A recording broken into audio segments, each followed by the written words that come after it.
It is a September night in 1541. Salzburg sleeps under a moonless sky.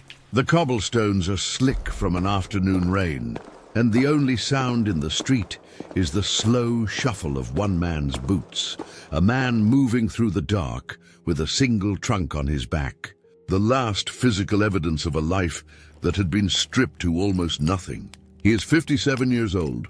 His hair is grey, and his face is weathered in the particular way of someone who has spent decades working outdoors, in mines, in military camps, in the back rooms of apothecary shops that smelled of sulfur and heated metal.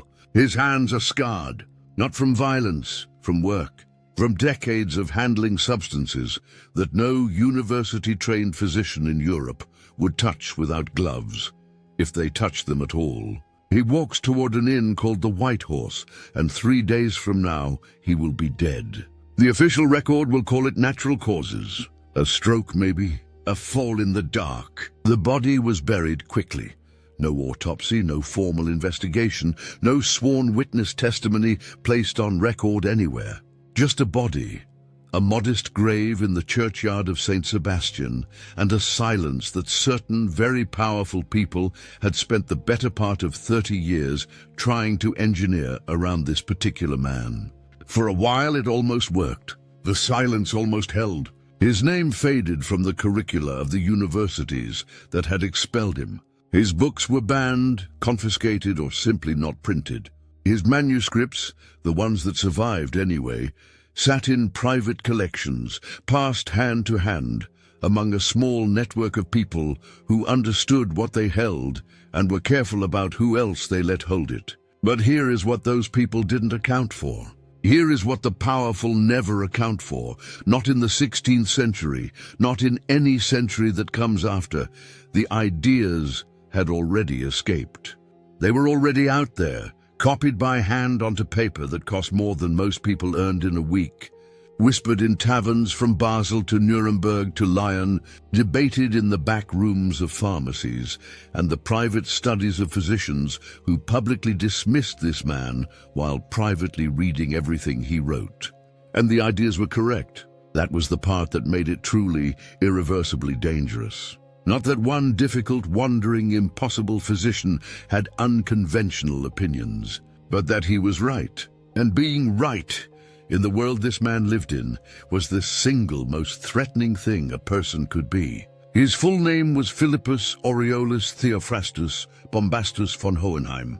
He was born in Switzerland, educated across half of Europe, practiced medicine in a dozen countries, was expelled from more cities than most people visit in a lifetime, and died in a Salzburg inn under circumstances that 5 centuries of historians have never been able to fully explain. But the world knows him by a different name, one he chose himself, crafted as deliberately as a weapon. He called himself Paracelsus. The prefix para meant beyond or past. Celsus was Aulus Cornelius Celsus, one of the celebrated physicians of ancient Rome. Beyond Celsus, past him, ahead of him. It wasn't a claim made in humility. It was a declaration of war compressed into a single word. And this is the story of that war. What it cost him personally. What they destroyed to try to stop him.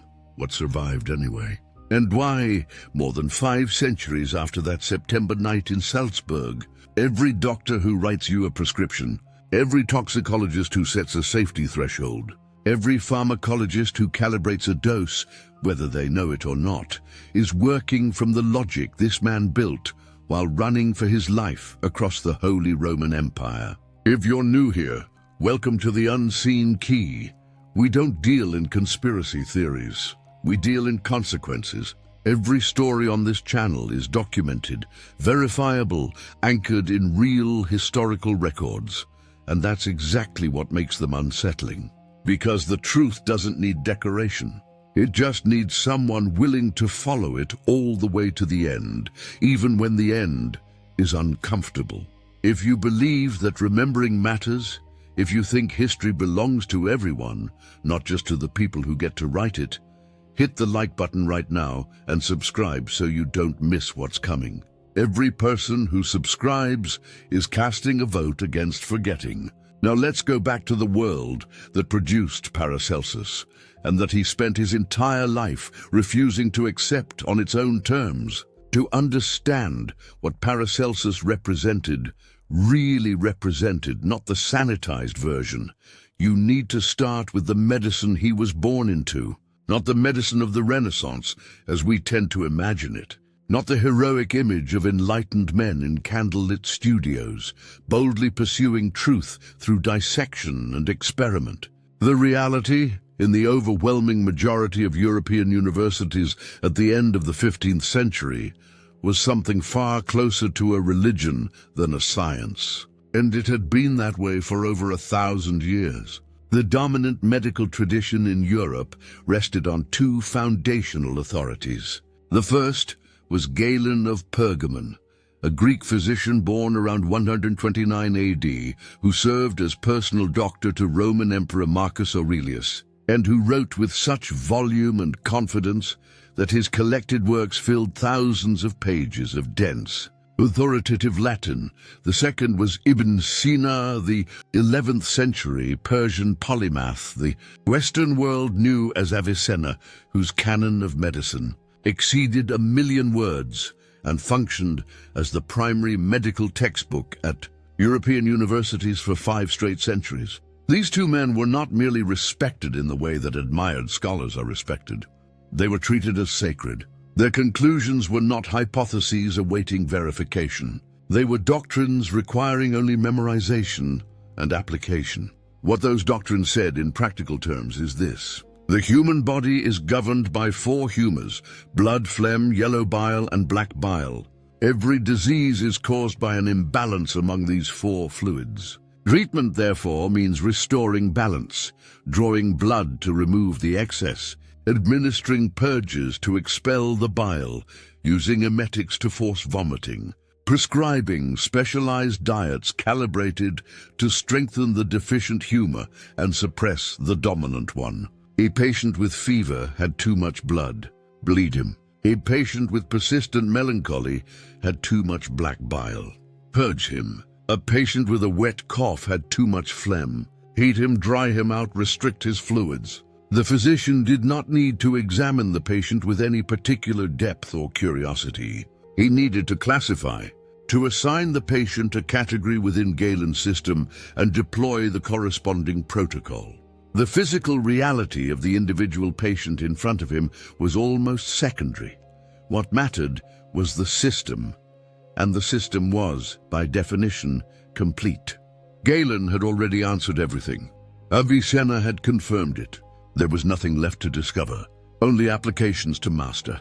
This was not merely ineffective. It was, with some regularity, lethal in direct proportion to how faithfully it was applied. Patients already weakened by serious illness were bled until they fainted or went into shock. Epidemic victims, bodies already dehydrated by fever and infection, were administered violent purges that stripped away whatever fluid reserves remained. And when the patient died, the reasoning was impeccable within its own closed logic. The system had not failed. The patient had deviated from the regimen, or the disease was spiritual in nature and beyond the reach of any earthly medicine, or it was God's will. The answer was always the same. Never question the system. Question the patient. What kept this arrangement in place was not its track record. It was its social architecture. Becoming a physician in 15th century Europe was an expensive, years-long process that required university training conducted entirely in academic Latin. Letters of recommendation from professors already embedded in the guild structure, and payment of dues to local medical guilds that functioned as the gatekeepers of legitimate practice. Medicine was, in the most literal practical sense, a protected monopoly. Entry was restricted, competition was suppressed, and the knowledge itself, encoded in Latin, housed in institutions, mediated by credentialed authorities, was kept deliberately inaccessible to the people it was supposed to serve. Like every monopoly ever constructed, what it feared most was not the problem it claimed to solve. It was anyone who might solve it differently. Philipp von Hohenheim was born in November of 1493. The timing is almost too perfect. Christopher Columbus had returned from the Americas just 1 year before. Gutenberg's printing press was barely 40 years old and already dissolving the information monopoly of centuries. Martin Luther was 10 years old and still a dutiful student in Eisleben, years away from the moment he would post his theses and crack the religious architecture of Europe in half. The continent stood at the absolute edge of a rupture with 1,000 years of order and had no idea what was coming. His father, Wilhelm Bombast von Hohenheim, was a physician of the practical sort, the illegitimate son of a Swabian knight family who settled in the small Swiss canton of Einsiedeln and treated the local population with the workmanlike competence of a man trained more by experience than by university text.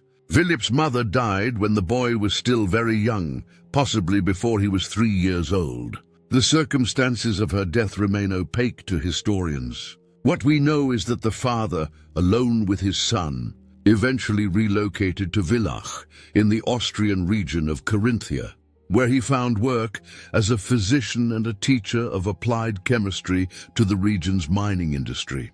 That last detail, the chemistry of mines, is the biographical hinge that almost every popular summary of Paracelsus either ignores or mentions in passing without grasping its importance.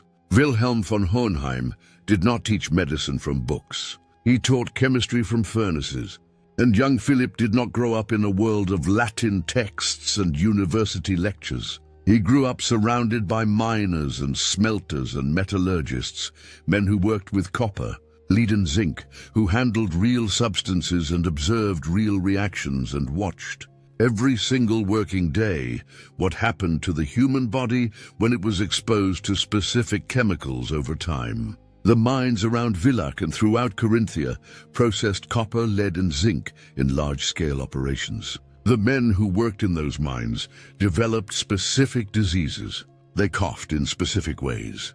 They went blind from specific compounds.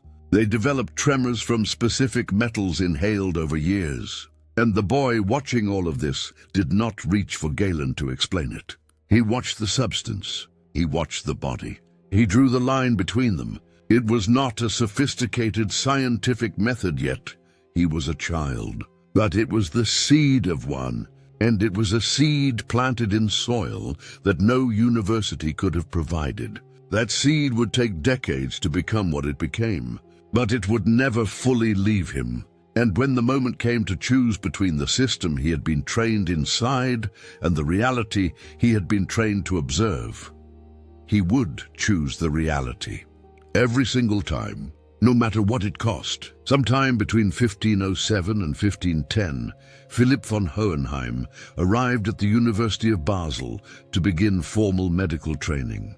He was somewhere between 14 and 17 years old, depending on which account you trust. The records from this period of his life are fragmentary in ways that are themselves telling. Official institutions tend to document thoroughly the people they later celebrate. The paper trail around Paracelsus's early formation is thin. What we can piece together is this: Basel didn't hold him.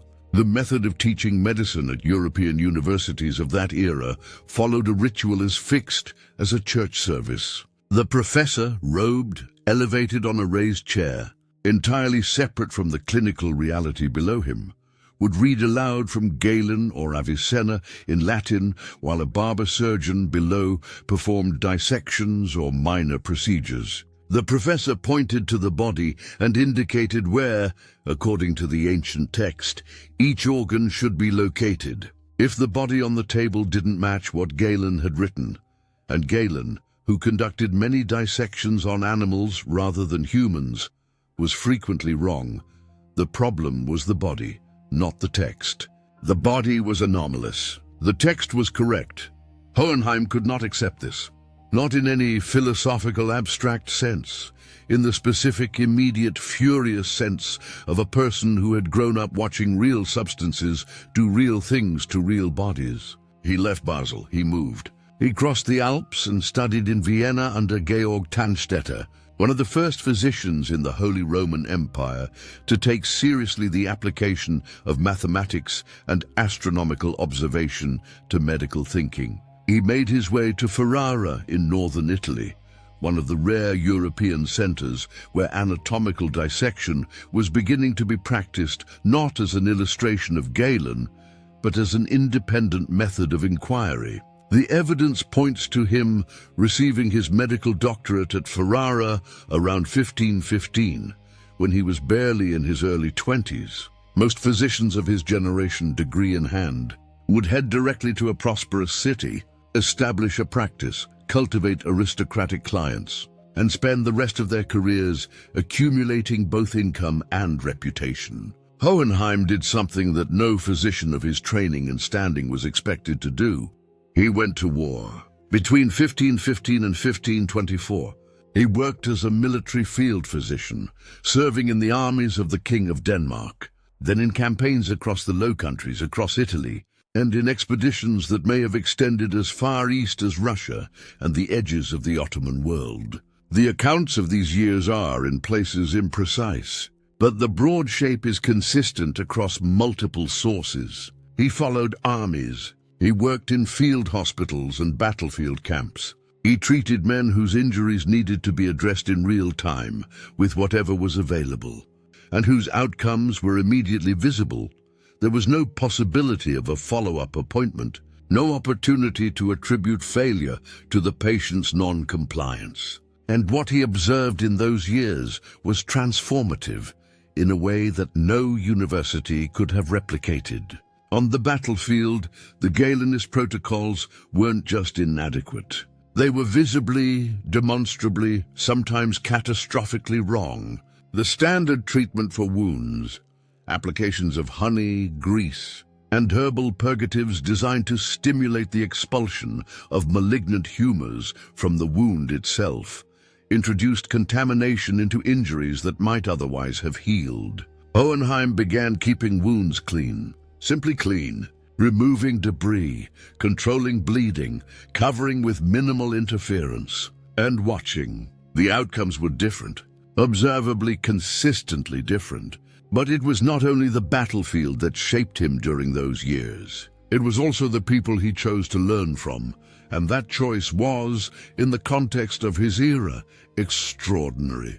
He learned from barber surgeons, the working-class practitioners who performed the actual procedures that university physicians considered beneath their dignity. He learned from midwives, whose cumulative practical knowledge of the female body represented millennia of unrecorded expertise that Galen had almost entirely ignored. He learned from alchemists, both European and those from Arab and Hebrew traditions, whose manuscripts on distillation, purification, and the transformation of substances circulated at the margins of official academic life. He learned from miners and metallurgists and apothecaries and distillers, and he traveled further than most physicians of his era had any reason to go. Accounts of varying reliability but striking consistency suggest journeys through Poland, Lithuania, possibly into Russia, and to the borderlands of the Ottoman Empire. He was collecting, not objects, knowledge, pharmacological traditions, herbal preparations, mineral remedies, surgical techniques that the academic medicine of Western Europe had never encountered or had deliberately chosen to ignore. What emerged from that extraordinary, deliberately unconventional formation was a set of ideas that looked, to his contemporaries, like an unstable mix of madness and arrogance, and that we now recognize as the foundation of multiple scientific disciplines that define modern life. The core of it was this: the human body is not governed by 4 invisible fluids whose balance can be adjusted with purges and bleedings. The human body is a chemical system. Every organ is, in a meaningful sense, a laboratory. Every vital process, digestion, respiration, the generation of heat, the healing of wounds, is a chemical reaction of some kind. Disease is what happens when that chemistry is disrupted, poisoned, depleted, or overwhelmed. And therefore, treatment must be chemical in nature. Specific substances for specific conditions. Targeted interventions, not systemic humoral adjustments. The right compound in the right amount for the right problem. This is, in its essentials, what we now call pharmacology, what we call biochemistry, what we call evidence-based medicine. In 1520 it was heresy, and when Hohenheim returned to the academic world to present it, he didn't come in quietly through a side door. He came through the front wall. By 1527, Philipp von Hohenheim was 33 years old and carrying a reputation that preceded him into every city he entered, but not the reputation a physician of his era was supposed to cultivate. Not the patronage of universities, not the endorsements of noble houses, not a list of illustrious academic mentors. Something different, and to the establishment more unsettling, a reputation for results, for healing people that other physicians had given up on, for treating the sick regardless of whether they could pay. Basel was the city where everything converged. He had studied there briefly years earlier. He had left unsatisfied. Now an opportunity arrived through one of the most indirect possible routes, the failing health of a man named Erasmus of Rotterdam. Erasmus was, in 1527, arguably the most famous intellectual in Europe. His works were read from London to Krakow. His correspondence network spanned the continent, and he was in considerable pain, a condition in his foot, probably severe gout with secondary infection, that the physicians of Basel had been treating for months with the standard Galenist repertoire of bloodletting poultices and humoral purges. The condition had worsened. The physicians had quietly communicated to his household that there was limited reason for optimism. Someone in Erasmus's circle suggested the wandering physician from Switzerland whose name kept appearing in conversations about unusual cures and controversial methods. Hohenheim was summoned. He examined the foot with the directness of someone who had spent years treating field injuries, not as an abstract humoral classification problem, but as a specific physical condition in a specific body. He prescribed a treatment that included topical application of controlled mineral preparations, most likely antimony or mercury compounds in carefully calibrated doses, substances entirely outside the accepted Galenist pharmacopoeia. Within weeks, the condition improved markedly. Erasmus, who was not a man given to unexamined gratitude, wrote about the case in letters to intellectual correspondents across Europe. And then he used his influence, which was considerable, to do something concrete. He helped secure for Hohenheim an official appointment. In June of 1527, Philipp von Hohenheim was named Stadtarzt, municipal physician of Basel, and simultaneously granted permission to lecture at the University of Basel. It was the most legitimate platform he had ever been offered, and very likely the most he would ever receive. He used it in a way that still carries a charge of deliberate provocation nearly 5 centuries later. On the feast of St. John the Baptist, June 24, 1527, he gathered students and faculty in the square outside the university. That date was traditionally marked with a large bonfire, a midsummer celebration rooted in both folk and academic custom. And into that fire, Hohenheim threw a copy of Avicenna's Canon of Medicine. He did not do this impulsively. The gesture was calculated to the last detail. Martin Luther had burned a papal bull in exactly this fashion 7 years earlier, in December of 1520, publicly, ceremonially, with full awareness of what the act communicated. Hohenheim was fluent in the symbolic language of his era. He was saying, without ambiguity, this is the thing that needs to burn, not the heresy, the dogma itself. Then he did something that compounded the provocation in a way the medical guild had no framework to manage. He announced that his university lectures would not be delivered in Latin, they would be delivered in German, in the language of the street, the market, the mine, and they would be open, not just to enrolled students and credentialed colleagues, but to anyone who wanted to attend. Barbers, pharmacists, craftsmen, literate lay people of any occupation or income.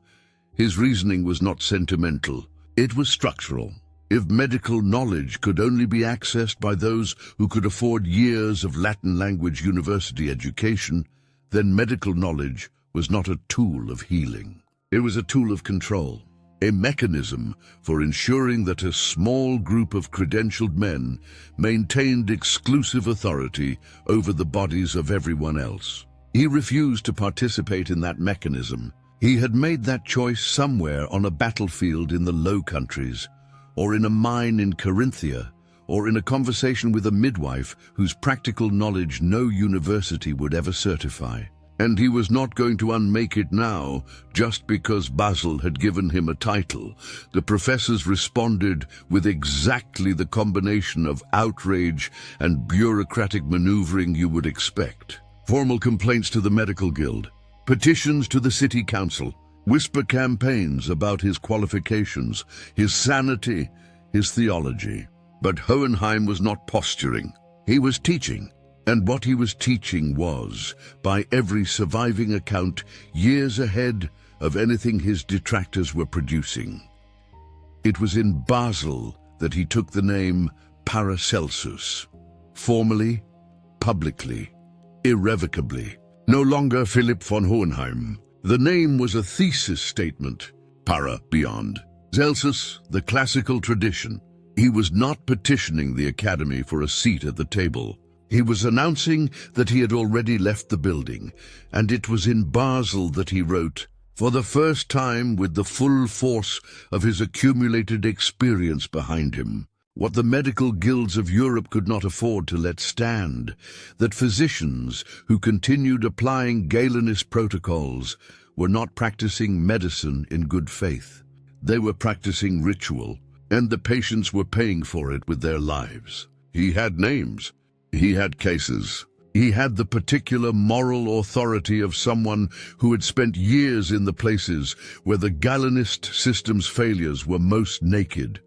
The field hospital, the epidemic city, the mining camp. He was not a theorist critiquing a theory. He was a practitioner indicting a practice.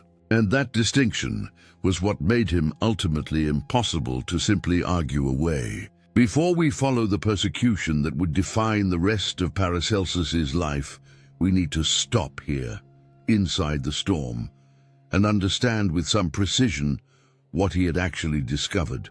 Because without that understanding, everything that follows looks like an academic dispute between difficult personalities. It wasn't. It was a fight over the fundamental nature of the human body. And the stakes for millions of people who would live and die in the centuries that followed were not abstract. The first and most important thing Paracelsus established is something that every student of toxicology, pharmacology, or medicine learns in the first days of their training, often without knowing who first said it, or at what cost. He wrote it in German, in a treatise on the nature of poisons, sometime around 1538. All things are poison, and nothing exists without poison. Only the dose makes a thing not a poison. In Latin, the formulation that has echoed through 5 centuries of medical science, sola dosis facit venenum. Only the dose makes the poison. This sounds, to modern ears, like common sense. It sounds obvious. That is precisely the measure of how completely Paracelsus won. His logic has so thoroughly entered the foundation of medical science that we've forgotten there was a time when it was considered dangerously wrong. The Galenist system did not operate on a dose-response logic. Within the humoral framework, substances were classified as inherently beneficial or harmful by nature. The idea that the same substance could be a lethal poison at one dose and a life-saving medicine at another, that the difference was not the substance but the quantity, was incompatible.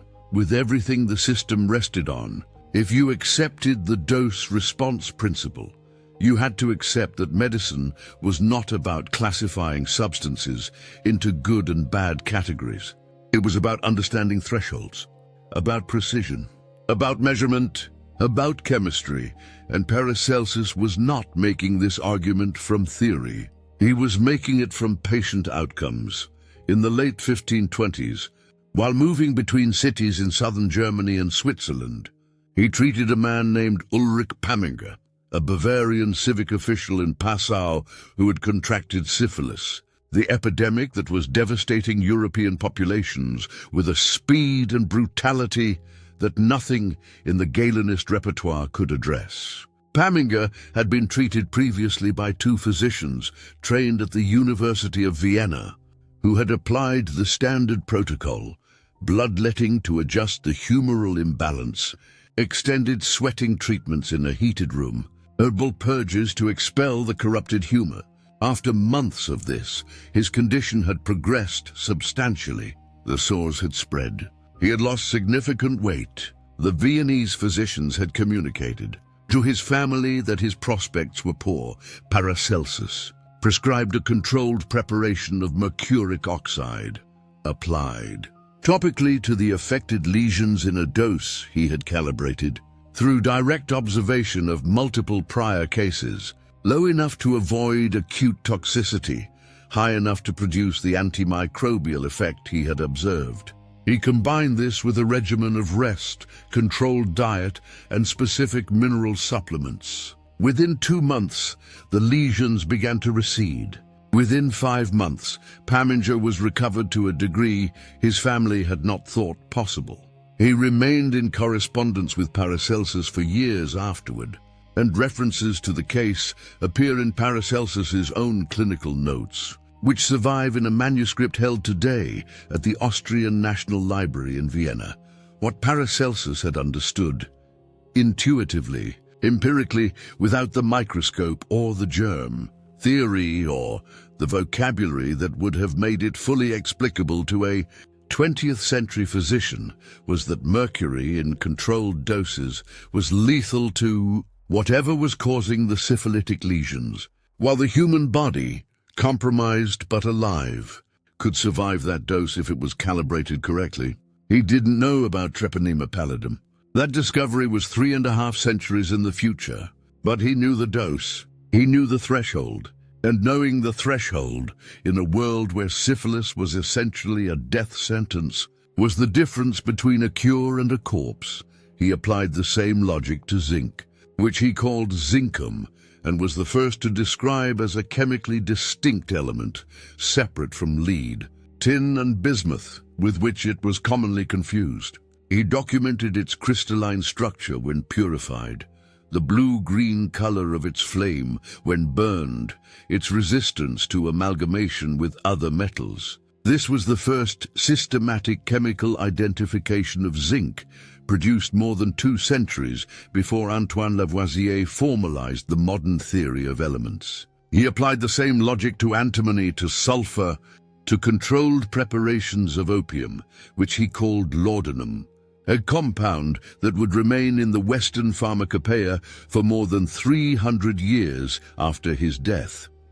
He also produced something that has received even less recognition than it deserves: the first clinical account of occupational lung disease. In his treatise on miners' illnesses, written in the 1530s, he described with extraordinary precision the progressive lung destruction that develops in men who spend years inhaling mineral dust in enclosed spaces, what we now call pneumoconiosis, or black lung disease. He was not describing it as a humoral imbalance. He was describing it as the mechanical and chemical consequence of inhaling specific particulates into lung tissue over time. He named the substances. He described the progression. He identified the relationship between specific types of mining work and specific patterns of illness. This was, in the full sense of the term, epidemiology, the study of how environmental exposure causes specific disease in specific populations.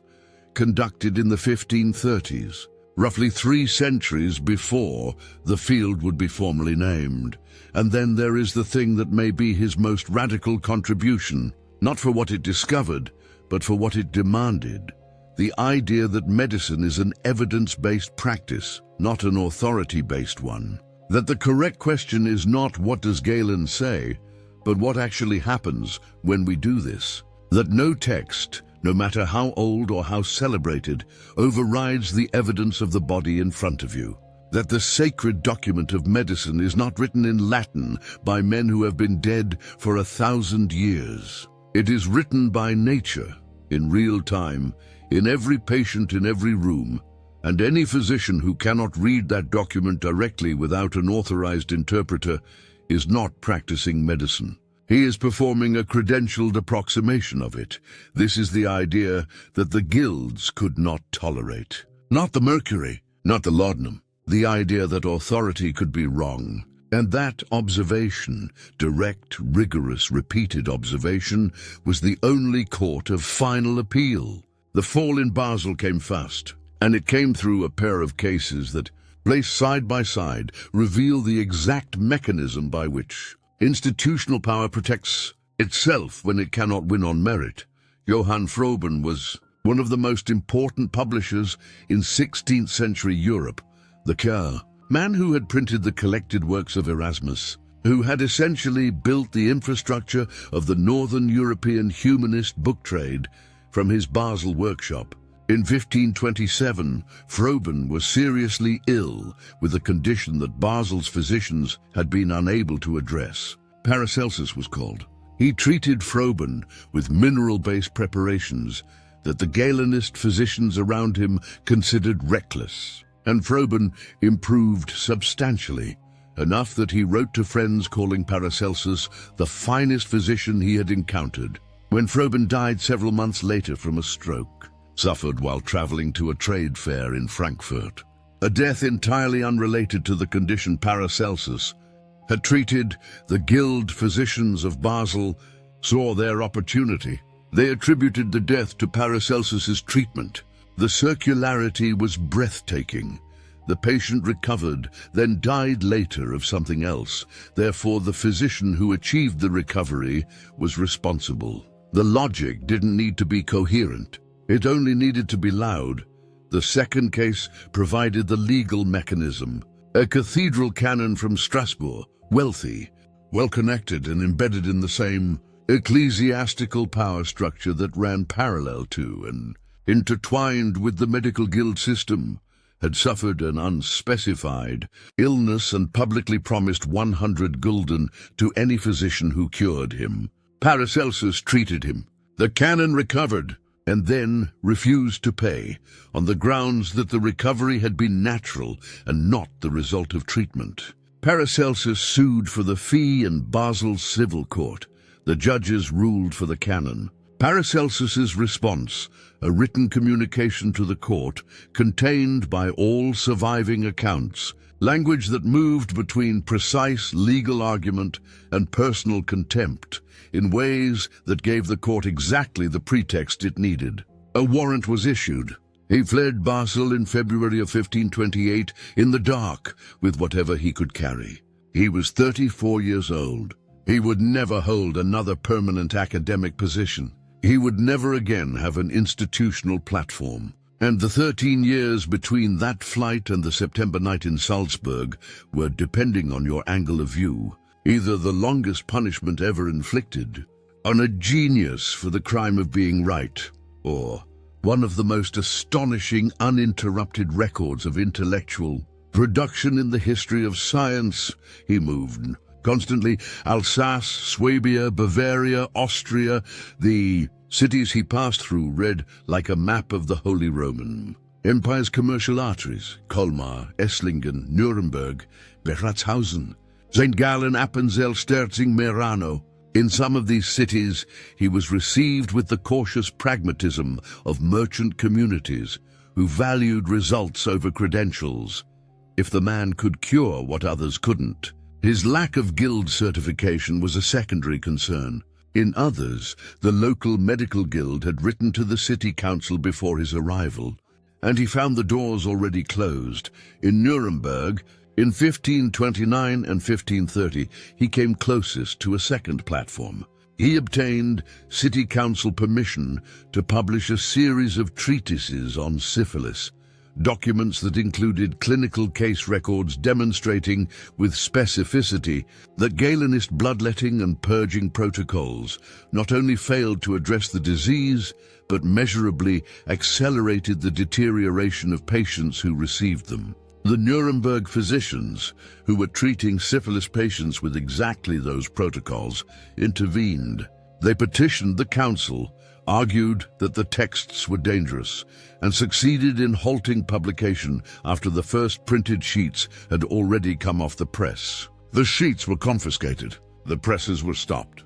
It is among the earliest documented cases of deliberate censorship of medical literature in European history. The texts that were suppressed in Nuremberg in 1530 would not appear in print until after Paracelsus was dead. The pattern repeated itself in variation after variation across the following decade. Permission granted, then revoked. Hospitality offered, then withdrawn. Always the same logic.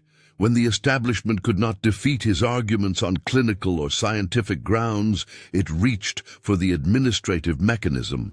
Revoke the license. Petition the council. Invoke the guild charter.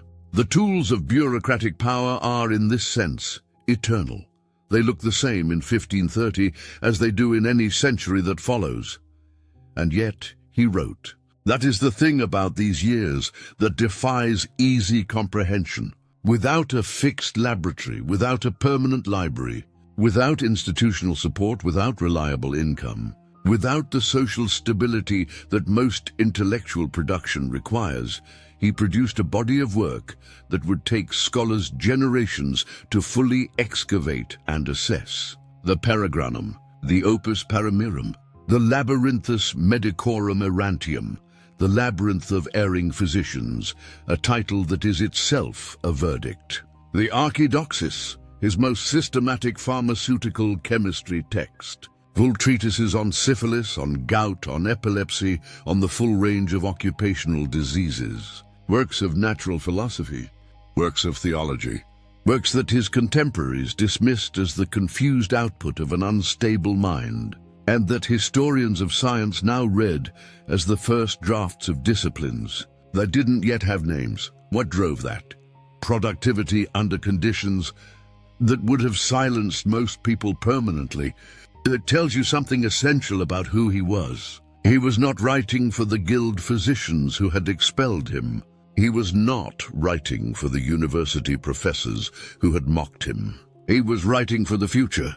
He seemed to understand, with a clarity unusual for someone living inside the middle of a fight, that the present moment was not the final court, that what mattered was what could be preserved and eventually transmitted. And so he wrote, constantly, in the back rooms of taverns, in the guest quarters of sympathetic burghers, in whatever temporary shelter each city provided before it decided, again, that he was more trouble than he was worth. He was wrong about many things. His cosmology was tangled with mysticism. His understanding of the mechanisms behind his correct intuitions was necessarily incomplete. Some of his therapeutic recommendations, taken out of the careful dosing context he prescribed, were dangerous. He was not a 21st century scientist. He was a 16th century physician operating with the tools of his era, pushing far beyond what those tools were supposed to be able to reach, and getting, in the most critical questions, the right answer. But to understand fully why the right answers were so threatening, you need to look beneath the medicine. You need to look at what the medicine implied about everything else. The conflict between Paracelsus and the established medical order was not, at its root, a dispute about treatments. It was a dispute about authority, about who had the right to know and who had the right to say so. And to understand why that dispute reached the intensity it did, You have to understand that medicine in the 16th century was not a secular enterprise. It was theology with instruments. The four-humor framework was not merely a medical theory. It was a cosmological system nested inside the Christian worldview that ordered all of European intellectual and social life. The universe, in that framework, was a divine hierarchy, fixed, complete, governed by God, in which each thing had its assigned nature and its assigned place. The physician who applied Galenist medicine was not just treating diseases. He was, in a meaningful sense, administering the created order of the body. The universities where he had been trained were overwhelmingly ecclesiastical institutions. The guilds that certified his practice were embedded in the same social architecture as the church. And the theory he applied had the imprimatur of more than 1,000 years of Christian scholarly tradition. Questioning it was not an academic act. It was a theological one. Paracelsus attacked this from a direction that was genuinely difficult to defend against because it came wrapped in a form of religious sincerity. He was not an atheist. There is no evidence of that, and in the 16th century, the category was barely thinkable. He was deeply, specifically religious. But his religion led him to a conclusion that was the opposite of the establishment's. He believed that God had written the book of nature, and that reading that book directly, through observation, through experiment, through the honest eyes of someone willing to look at what was actually there rather than what Galen said should be there, was not defiance. It was devotion, the most authentic form of devotion available to a human being. In his philosophical writings, he used a term that became central to his system, the archeus. The archeus was the vital intelligence governing the chemical processes of the body, not a soul in the theological sense, not a ghost in the machine, but something more like what we might call metabolic intelligence, the organic, self-regulating capacity of a living system to maintain its own chemical balance, to process what it needs, to expel what it doesn't. When the archeus was functioning correctly, the body was healthy. When it was disrupted by poisons, by disease agents, by environmental imbalance, illness resulted. And the physician's job was not to impose a theoretical humoral correction from outside. It was to identify what the archeus needed and provide it, to work with the body's own chemistry, not against it.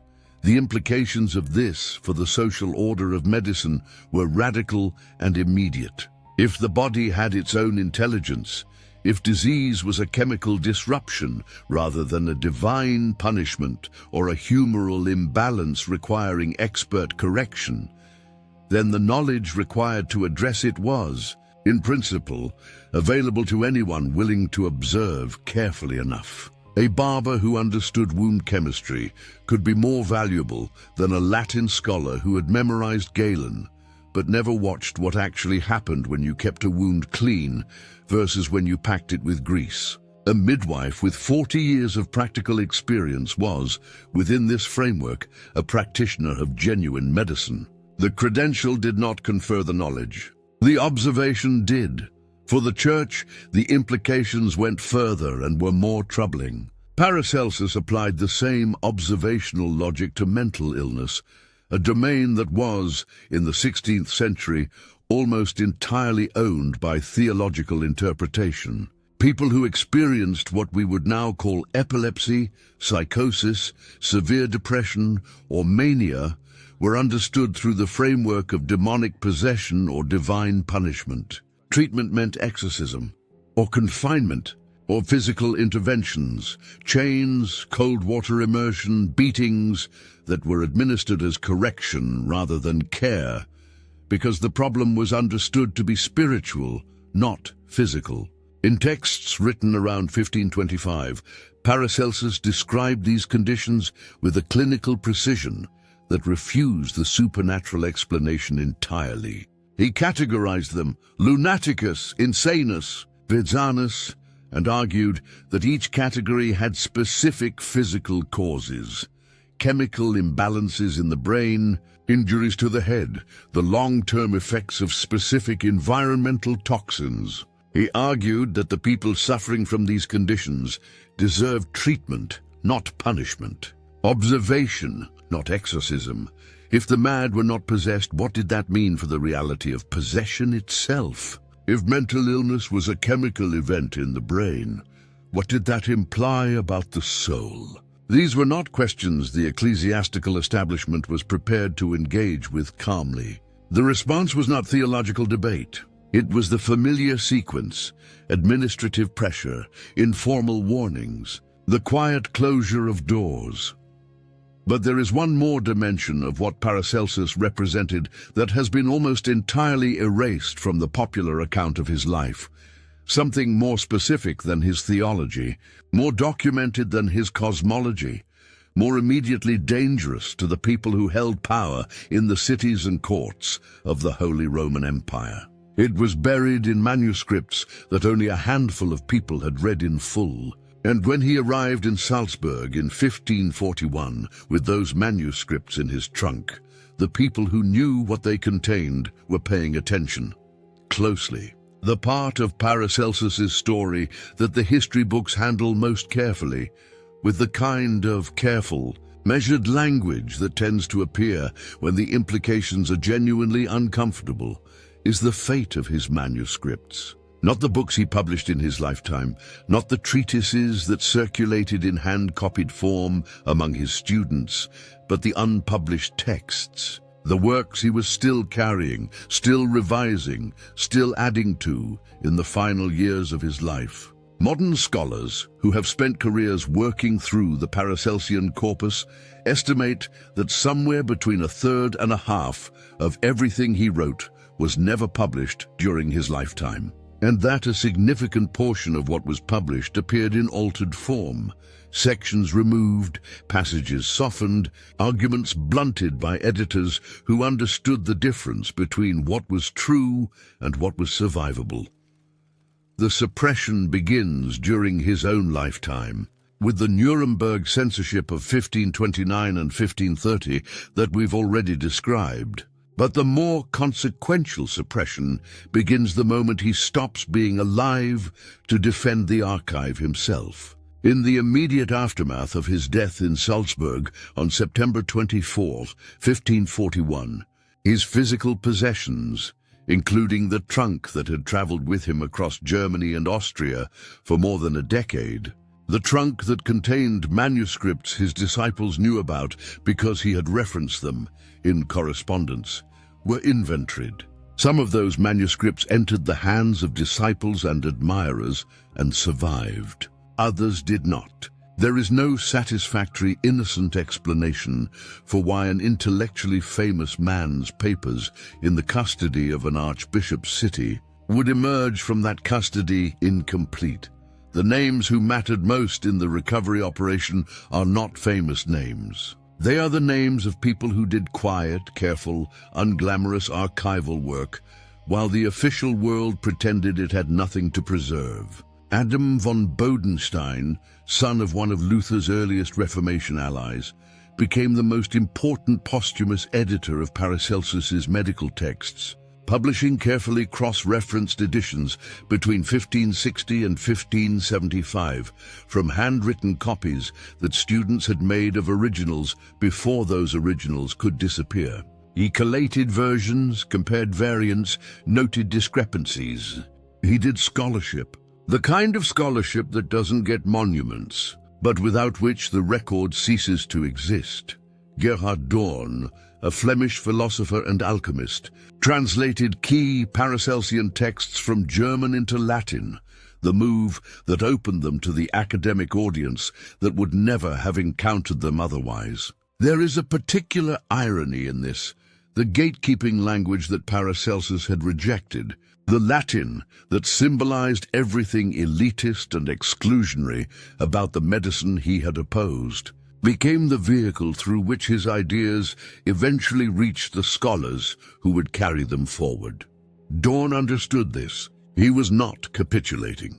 He was being strategic in the way that people who are serious about preserving things learn to be strategic. And then there is Michael Schütz, known as Toxites, a professor in Strasbourg who did something in the 1560s that required a specific kind of courage. He published editions of Paracelsus's medical texts, added his own scholarly commentary, and signed his name to public defenses of the Paracelsian system against the attacks of guild physicians who still controlled most of the professional landscape.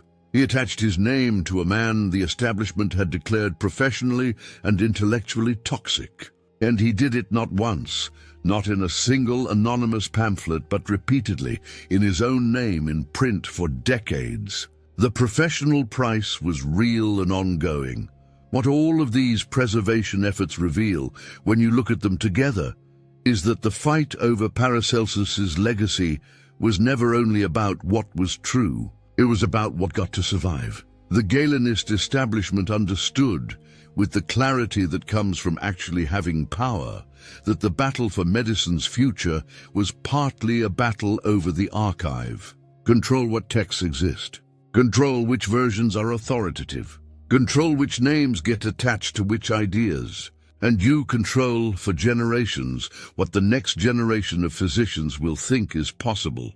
The most significant missing piece is the most revealing one. The Astronomia Magna, also called the Philosophia Sagax, was what Paracelsus himself described as his most complete and systematic work, the text in which the full architecture of his natural philosophy was finally laid out. It survived in part. It was published eventually, but the version that entered the archive shows clear signs of incompleteness, not the incompleteness of a rough draft, but the incompleteness of a finished work from which something has been extracted.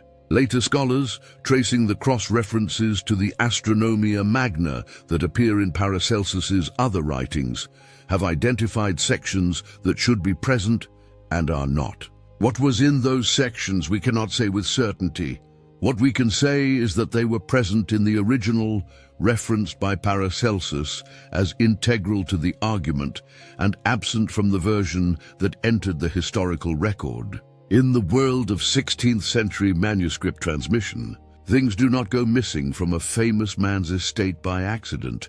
The people who tried to silence Paracelsus while he was alive used the guild system, the court system, the publication permit system. The people who completed the work after he was dead used the archive itself. Different tools. The same objective.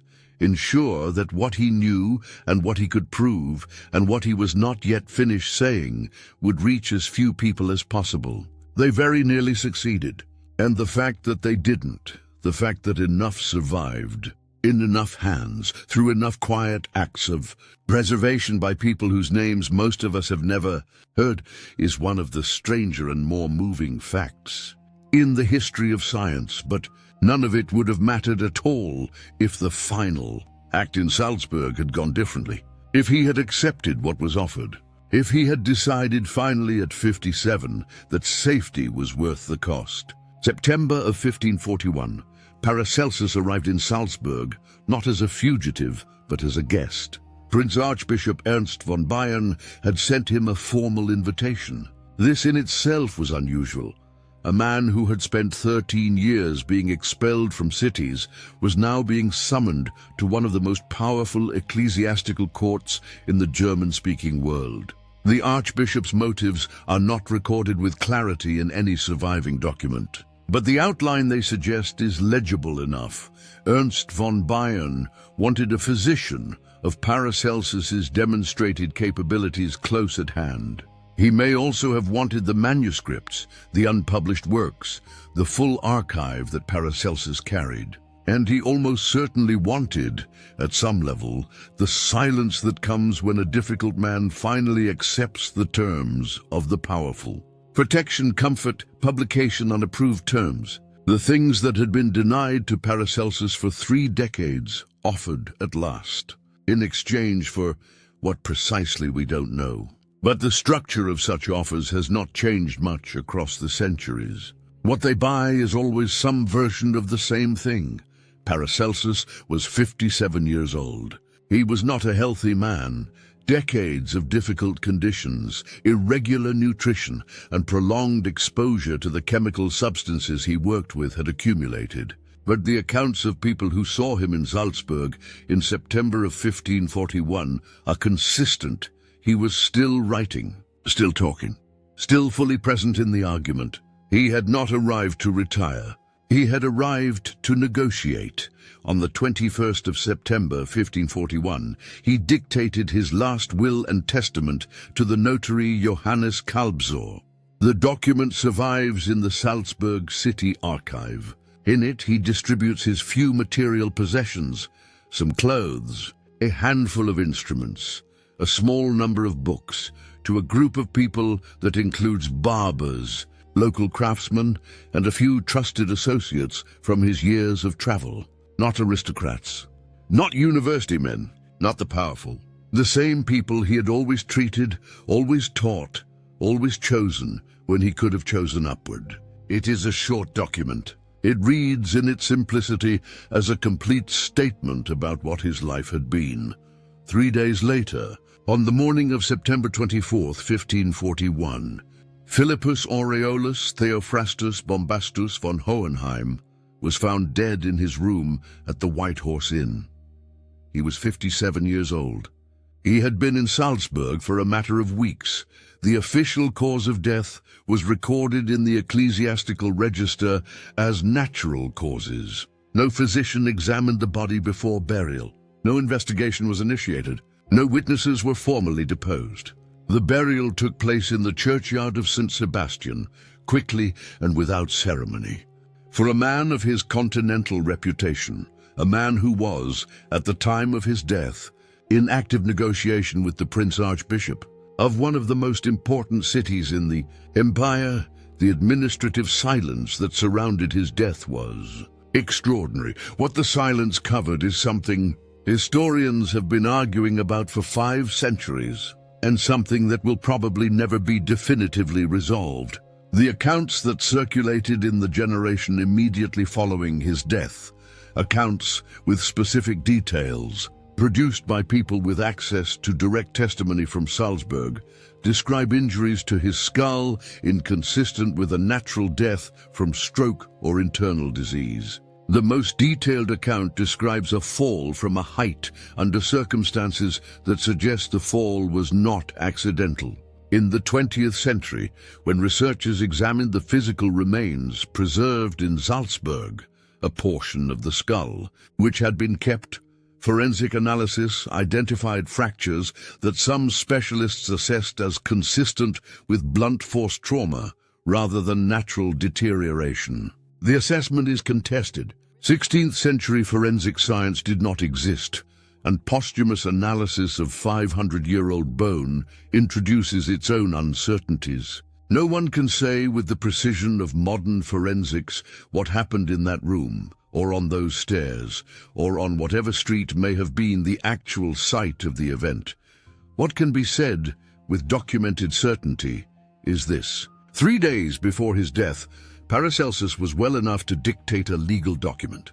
He was in negotiations that had not yet concluded. He had in his possession manuscripts that powerful people wanted to control. He died with no investigation, no examination, and no accountability assigned to anyone. And a substantial portion of those manuscripts did not appear in the inventory of his estate. They were simply not there, not misplaced, not lost in transit, absent from an inventory, taken in a controlled location within days of his death. People with access, motive, and the administrative authority to ensure that an inconvenient death remained uninvestigated were present in Salzburg at that moment. The conclusion that all of this represents a coincidence requires more faith in coincidence than the evidence supports. He was buried simply in the churchyard of St. Sebastian, in a grave that can still be visited today. The stone is modest. The inscription is factual. Nothing about it communicates what he had been or what had been done to get him into the ground. But here is the thing about burial, it is only final for the body. The ideas, by September of 1541, were already far beyond any churchyard's reach. They had been traveling for years, in manuscripts, in the minds of students, in the practices of physicians who had learned from him and gone on to practice in cities across the empire. The people who put Paracelsus in the ground had, at most, removed the source. The river was already flowing, and rivers, once moving, find a way around every obstacle placed in front of them. Let's go back to the beginning. Not to the moment of his death, but to the man walking through the wet streets of Salzburg in September of 1541, with one trunk and 57 years of accumulated refusals. Think about what that moment actually contains. He had been expelled from one of the most prestigious academic positions in Europe. He had been stripped of his publishing rights. He had been driven from a dozen cities by the combined bureaucratic force of medical guilds, city councils, and ecclesiastical courts. He had watched his manuscripts confiscated. He had slept in barns and tavern rooms and the guest quarters of strangers who were kind enough to offer them.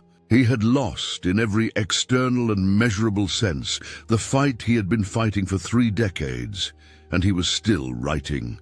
The trunk was full of manuscripts. He had not stopped. That is not a detail. That is the center of the story. Because what those manuscripts represented was not stubbornness for its own sake. They were the accumulated record of a man who had decided, at some point early enough, that it became the organizing principle of everything that followed. That the truth had to be written down correctly, or it would not be written down at all. That the version of medicine being practiced in the universities and the guild clinics of Europe was killing people who deserved to be cured. That saying so clearly and in detail and with the evidence attached was not optional. Even at the cost that he had, in fact, paid, the vindication, when it came slowly. And it came through exactly the mechanism he had identified as the only legitimate one: observation producing results, producing transmission. His manuscripts, preserved by the quiet labor of Bodenstein and Dorn and Toxites, and a network of practitioners whose names are mostly unknown, began circulating more widely in the 1550s and 1560s. The printing press, the same technology that had detonated the Kirche Reformation across Europe, made it impossible to suppress a body of work once enough copies existed.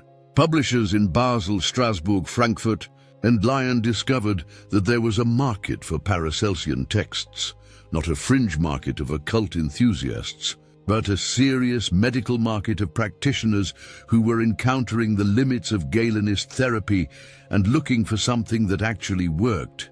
The resistance was real and sustained. Conrad Gessner, one of the most learned naturalists of the 16th century, a man of genuine intellectual accomplishment, wrote in 1561 a formal warning against the spread of Paracelsian ideas, cataloguing their theological and methodological dangers with the thoroughness of someone who takes seriously the threat he's describing. Thomas Erastus, physician and theologian in Basel, produced a systematic refutation of Paracelsus that ran to 4 thick volumes. 4. The sheer volume of the refutation was its own testimony. You do not deploy 4 volumes against a man whose ideas are going nowhere. By 1600, the debate between Galenists and Paracelsians was the central debate in European medicine. Not because the Paracelsians had won cleanly. The universities resisted, the guilds maneuvered. Many formally credentialed physicians continued to apply the humoral framework until it became professionally untenable to do so. But because the core Paracelsian principles had infiltrated medical practice deeply enough that they could no longer be extracted without dismantling medicine itself. Chemical therapeutics, controlled dosage, specific treatment for specific diseases rather than generalized humoral adjustment. The idea that direct clinical observation produces more reliable knowledge than textual authority. These were Paracelsus's ideas. They were in the water now, and the water was medicine. The 17th century built on the foundation he had poured. Andreas Libavius, whose Alchemia of 1597 is often called the first systematic textbook of chemistry, organized and extended the chemical knowledge that Paracelsus had pioneered, while maintaining a careful critical distance from Paracelsus personally, the way academics have always maintained distance from the dangerous originals whose work they build on.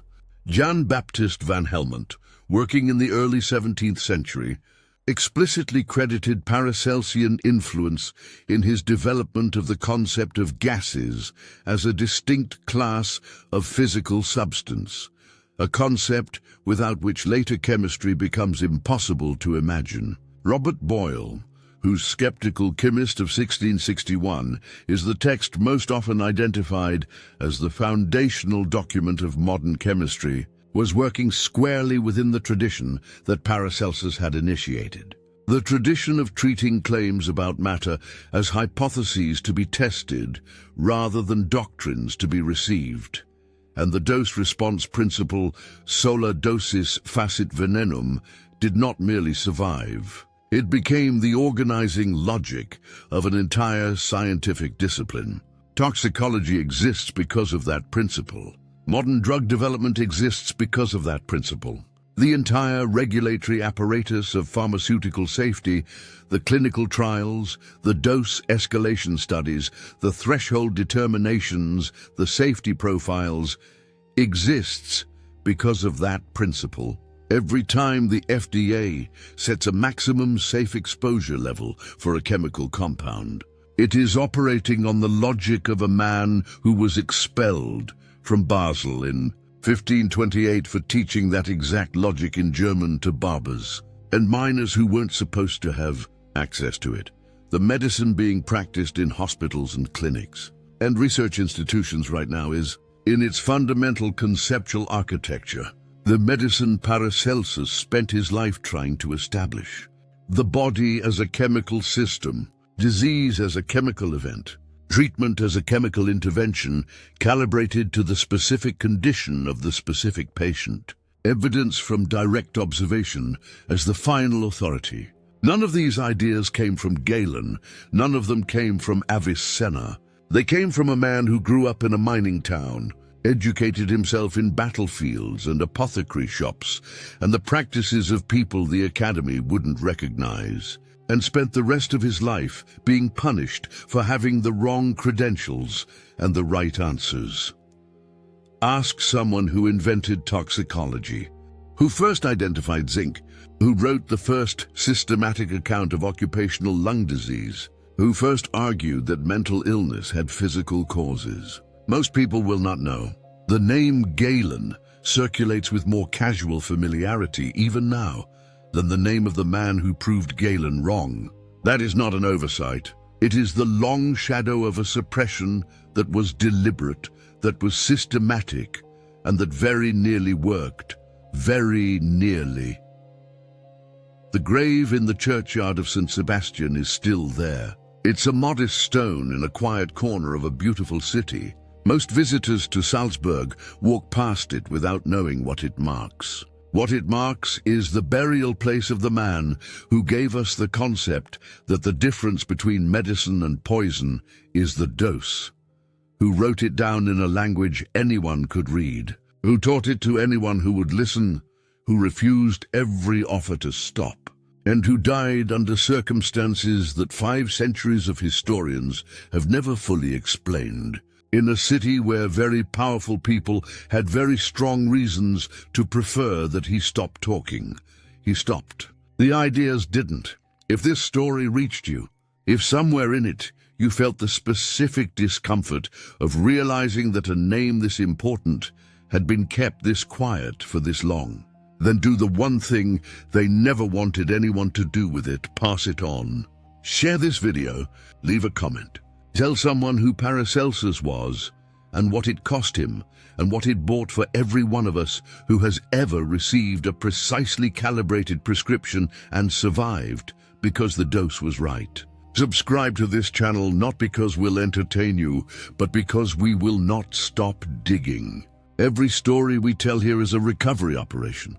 Every person who watches and shares is part of that operation. 5 centuries ago, a man was buried quickly and quietly in a Salzburg churchyard, with no investigation and no accountability, and his papers were partially removed from his estate before anyone could count them. The people who did that were betting on forgetting. They were betting that the silence would hold. You just heard his story, in full, in the language of a country he never visited, spoken by voices he could never have imagined, reaching people in numbers that would have seemed impossible to anyone living in 1541. They almost got away with it. Almost.